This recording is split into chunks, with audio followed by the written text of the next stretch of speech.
Hey guys, what's up? It's Charlie here, and today we're going to be looking at 10 crazy jobs kids actually have. So these are a collection of really bad and dangerous jobs, but some of these are really good jobs which might make you very jealous. And these aren't old jobs from history or anything like that, these are happening right now. And guys, be sure to like the video and subscribe and comment I subscribed and I will reply. So coming in at number 10 we have spy. So I'm sure you guys have all heard of criminals hiding in plain sight. Well, this is like a very extreme version of that. Basically in 2012 the US government brought down a Russian spy ring after investigating them for 4 years. And what they revealed the spy ring did wasn't too shocking like James Bond or whatever. It was just the regular stuff like gaining military secrets and knowledge of how the government chooses to run the country. But one really crazy discovery they did make was on how the spies got the knowledge. So it turns out that the spies were kids of older Russian spies. And ever since the kids have been young, they've been trained to be a spy. They were given a fake identity with a fake name and sent to the best American schools where they learned many skills and how to speak many languages. And after that, they get jobs in the government because of their great schooling, and because they'd started becoming spies when they were kids, they had a spotless background unlike their parents. And these kids had a really tough time doing this because a lot of them were going through identity crises and depression because they had to lie and say they were somebody else for their whole life. And honestly, even though these kids were spies, I still feel bad for them because they didn't even get a say in it.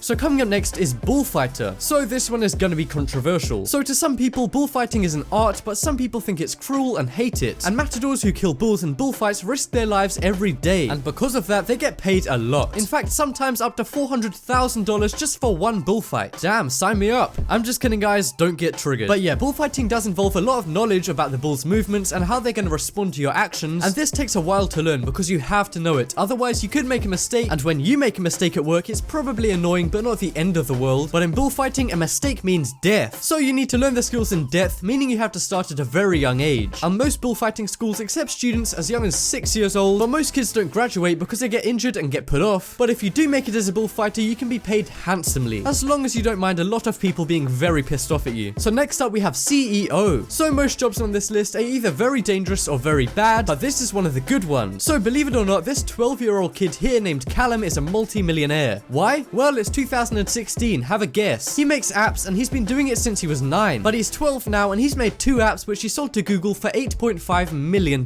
And his dad actually taught him how to code, which is how he knows how to make the apps. I mean, damn, if I was a dad, I'd want a piece of that. And what's this kid spent his millions on? Well, so far he's bought 4 Ferraris which add up to $1 million, even though he won't be able to drive them for another 4 years. But yeah guys, if you were a child CEO, what would you spend your money on? Honestly, when I was 12, I don't think I even knew what a Ferrari was. But coming up next we have soldier. So this one is very dangerous and actually pretty sad. So all over the world, kids are being misled and recruited as soldiers, or kidnapped and forced to be soldiers for countries' armies or smaller rebel groups all around the world. And if you thought the spies one was bad, well, this one is even worse, because these kids really do risk their lives every day, and over 100 kids die at war per day. And when I say kids, I don't mean young adults. Some kids that are made into soldiers are as young as 11 years old. And even though this is so insane and sounds rare, this is surprisingly common, and right now over 200,000 child soldiers are fighting all over the world, mainly in African countries and Afghanistan and the rest of the Middle East, but in some other countries too. And not only do these kids risk dying from war, but even if they do survive, they're still scarred for life. So coming up next we have fireworks factory. So in India, kids are allowed to drop out of school at the age of 12 and get work, and a lot do, because you have to pay for school there because the country's very poor. So if you can't pay for school, then you need to get a job, and that's pretty hard too because there's not many of them. But one factory which is a ton of Indian kids' last resort is called Siavakasi, which is the world's largest fireworks producer with over 800 factories, mainly in India. And these kids don't follow any safety rules or regulations, and they assemble fireworks with their bare hands, which involves mixing chemicals which are really poisonous and sometimes acidic so they can corrode your skin. And these chemicals in their hands cause burning, scaled skin, and other health issues, and even sometimes death because of poisoning. And because of their lack of safety and cheaply made factories, a lot of fires break out which cause huge explosions and kill loads of kids, which is obviously really messed up that fireworks companies do this, but they don't even see it as that bad because it's pretty normal in India. So next up we have Matchstick Makers. So this is another one of those really dangerous jobs that I was talking about before. Basically in some parts of the world, but mostly Asian countries like India. As I said before, kids are hired by fireworks factories, but very similarly to that, kids are also hired to work in match factories. And kids who do this are called match dippers because their job is basically to dip matches, a chemical called phosphorus which causes a ton of bad stuff to you if you touch it, such as yellowing of teeth, hair loss, and phossy jaw, which is a type of bone cancer. And it also makes teeth rot and come out. And even causes some kids to die because they breathe it into their lungs. And these kids can be around 11 years old and they sometimes have to work a 16-hour day. And this one is so messed up because they're touching that phosphorus all day, which is slowly killing them. And touching phosphorus that much is apparently worse than smoking crack every day. So coming up next we have toy tester. So this is one of those really good jobs that I was talking about before, and you guys are going to be so mad at your parents after hearing this one because the chances are they didn't sign you up to become a toy tester. So some toy companies who want to test out their toys get kids to play with them, and the kids then give them feedback before they release a toy. And some parents want to use their kids as a cash cow, so they hire them out to test toys for companies. And I mean, that's awesome because as kids you probably play with toys anyway, so why not get paid too? But then again, I hope the kids get the money and not the parents, seeing as they're doing all the work, because they get paid quite a good amount seeing as all they're doing is playing with toys. Because the toy companies are so rich, and that means the average wage of one of these kid toy testers is around $2,000 per toy. And you usually get to keep really expensive toys before they're even released. So if any of you guys have kids, then get them a job as a toy tester and they'll thank you later. Or who knows, maybe you guys could pretend to be a kid to get this job, because this job for kids is better than most adults jobs. So next up we have tobacco fields. So most of the bad jobs on this list have been in developing countries, and the good jobs have been in America and the Western world. However, this job is probably very close to home, because a study in 2016 found that a lot of kids actually work in tobacco fields in America, specifically in Kentucky, Virginia, Texas, and North Carolina. And even though nicotine poisoning isn't as bad as phosphorus poisoning from before, it can still be very bad, and the kids who work in the field say they often experience headaches and get sick really easily. And even though this isn't legal, some nicotine farmers still do this, and that causes kids to face the effects of tobacco at a very young age. And they're not just exposed to nicotine, which can give them cancer and eventually kill them, they're also exposed to the chemicals which are used to kill bugs on the plantations, which can be really harmful to them too. And if they don't die, they usually end up developing learning or physical defects as they grow up. So guys, think twice next time you light up your next cigarette. So coming up next we have miners. So this one is mainly in Tanzania in Africa, and you guys all know that Africa has a lot of gold mines which are usually owned by rich Americans, and most of these mines are in Tanzania. And when I say gold, you probably think of luxury and jewelry, but if you ask a child miner what they think of gold, they probably think of pain, hard work, and death, because these child miners earn quite a lot of money. Well, not really, it's a lot to them because they're so poor, but you still can't feed a whole family with it. But because they make more money than most kids, they have to work 24-hour days sometimes, and also often die because of the badly put together mines and the lack of safety gear, and sometimes even lack of basic clothing. And if they don't die from falling in the mines, lots of kids die from health problems later in life. For example, mercury poisoning and lung problems from inhaling the dust and dirt in the mines. So next up we have cartels. So we all know how dangerous it is to work for a cartel as an adult when you have control and you know what you're doing, but it must be even worse working in a cartel as a kid. And believe it or not, this actually happens. And because these kids are low ranking, they're usually seen as cheap and expendable, which means they get the most dangerous jobs, such as being lookouts for nearby police and even carrying out assassinations on rival drug dealers. And to make sure they don't have to pay the kids that much money, they usually try and get them addicted to cheap drugs, so instead of valuable money, they can pay them with the cheap drugs. And a lot of these kids even get killed by rival cartel members because they're so vulnerable and never protected. And even though they are doing crimes, it's really sad that they get killed because these kids are very heavily manipulated into joining cartels. And that just about wraps up this video. Check out the poll in the top right corner and you guys can vote for the craziest job. For me, it's being a soldier because that is just so dangerous. But as always, thank you guys for watching. Leave a like if you enjoyed, and if you haven't already, what are you waiting for? Subscribe.